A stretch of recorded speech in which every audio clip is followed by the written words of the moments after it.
तर उद्धव ठाकरे साहेब हे काय पहिल्यांदा निवडणुकीचं नेतृत्व करत नाहीत त्यांच्या पक्षाचं.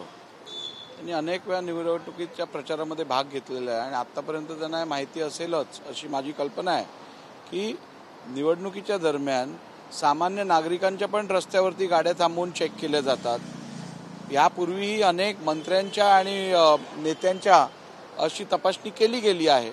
तर केवळ याचा बोलबावा करून एक प्रकारची स्वस्त पब्लिसिटी प्राप्त करण्याचा हा प्रकार मला दिसतो. अमित शहा आणि मोदींच्याही विमान तपासा, त्यांच्याही बॅगा तपासा असंही त्यांनी म्हटलं. पण तुम्ही बघा आता फडणवीस साहेबांच्या पण सगळं सामान तपासलं गेलेलं, गडकरी साहेबांचं सामान तपासलं गेलेलं, अनेक नेत्यांचं तपासलं गेलं आहे. कोणी याचा इश्यू केला नाही आहे. हा रेग्युलर प्रोसिजर आहे. इलेक्शन कमिशन ऑफ इंडियाच्या तशा निर्देश असतील की सतर्क राहून सगळ्यांना समान ट्रीटमेंट देऊन सगळ्यांची तपासणी करणं आवश्यक आहे. त्या दृष्टीने काम होत आहे.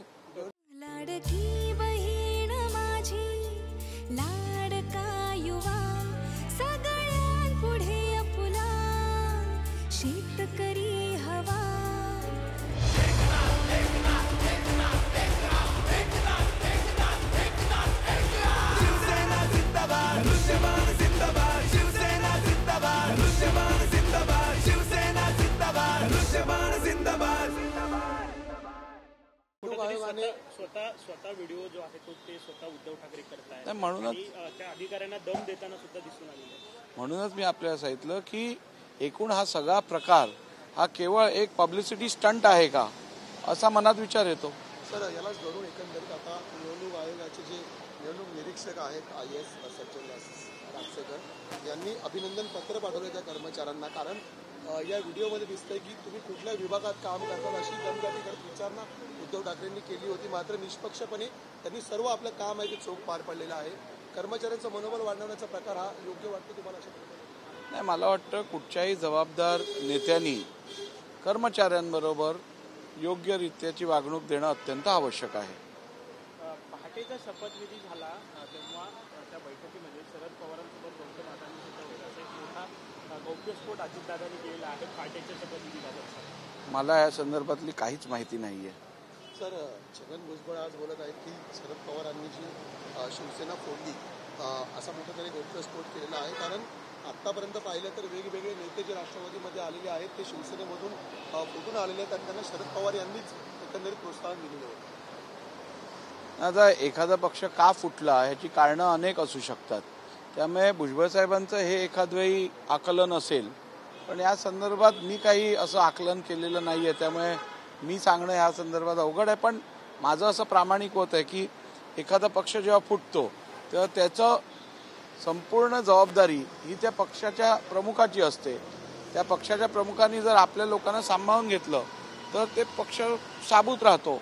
सांभाळून घेतलं नसेल, दुखावले गेले असतील तर कदाचित पक्ष फुटू शकतो.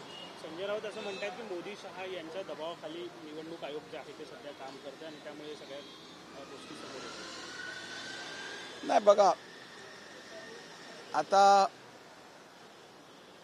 अमित शहा साहेब, मोदी साहेब हे केवळ राज्याचे नव्हे या संपूर्ण देशाचे ज्येष्ठ नेते आहेत. त्यांचा बहुमान आणि त्यांची कीर्ती ही जगात प्रसिद्ध आहे. One of the favourite leaders in the world असं त्यांची ख्याती आहे. आणि असं असताना स्वाभाविक आहे की त्यांचा सल्ला किंवा त्यांनी दिलेला ॲडवाईस हा प्रत्येक नेता विचार करतो, घेतो. सर काँग्रेसकडून आज जाहिराती देण्यात आलेल्या आहेत की कर्नाटकमध्ये केलेली कामं आहेत त्याची आम्ही गॅरंटी देतो. तुम्ही येऊन बघायला या, तुमचा सगळा खर्च करतो. तुम्ही अध्यक्ष होता, तुम्ही बाहेर दौरे केलेले आहेत आमदारांचे, ते म्हणतं बघायला या. तसं बघता या सगळं? बघा, रिकामे वादे करू नकात हे विधान कोणाचं होतं? खरगे साहेबांचं होतं. जे जमेल तेवढंच सांगा हे विधान कोणाचं होतं? खरगे साहेबांचं होतं. जमणार नसेल त्यामुळे असे खर्च किंवा असे वादे करून राज्याला दिवाळखोरीला आणू नकात हे विधान कोणाचं होतं? खरगे साहेबांचं होतं. आता त्यांनीच सांगितल्यानंतर आम्ही काय पुढे बोलायचं?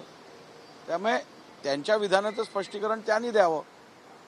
कुठेतरी कर्नाटक सरकारमध्ये जी केलेली कामं आहेत त्याचा आधार जो आहे या निवडणुकीत काँग्रेस महाराष्ट्राचे घेत आहे का असं वाटतं का तुम्हाला? काय महाराष्ट्रातल्या कर्नाटकातल्या काँग्रेसनी काय केलं हे कर्नाटकातल्या वासियांना माहिती आहे, पण महाराष्ट्रात काँग्रेसनी काहीच केलं नाही हे जगजाहीर आहे, हे महाराष्ट्रातल्या लोकांना माहिती आहे.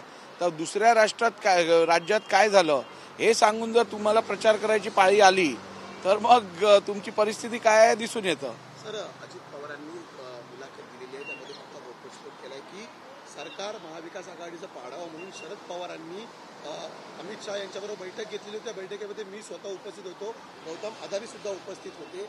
एकंदरीत पवार हे सातत्याने भाजपशी संपर्कात होते अशी एकंदरीत ही मोठी माहिती आहे. याआधी देवेंद्र फडणवीस यांनी सुद्धा अशा प्रकारची माहिती दिली. त्यामुळे पवारांचं एकंदरीत संभ्रमाचं वातावरण दिसतं का? दोन दगडात हे सगळे ज्येष्ठ नेते आहेत, अजितदादा असतील, देवेंद्र फडणवीस साहेब असतील, त्यामुळे ते ज्या वेळेला विधान करतात तेव्हा जबाबदारीपूर्वक विधानच करत असतील असा माझा समज आहे. सर, शेवटचा प्रश्न घेतोय.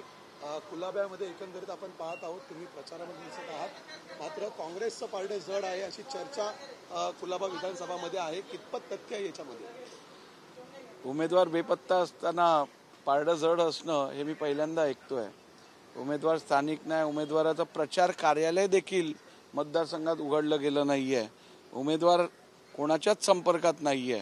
त्यामुळे मला तर बरेच वेळा लोक म्हणतात उमेदवार तुम्ही दिलात का, पण तसं नाही आहे हे मी स्पष्ट करू इच्छितो. आणि त्यामुळे मला वाटतं आता कोणाचं पारडं किती जड आहे 23 तारखेला दिसून येईल.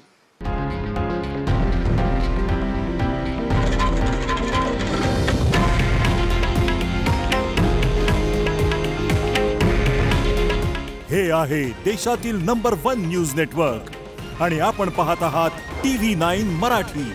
काळजी तुमची, हित महाराष्ट्राचं.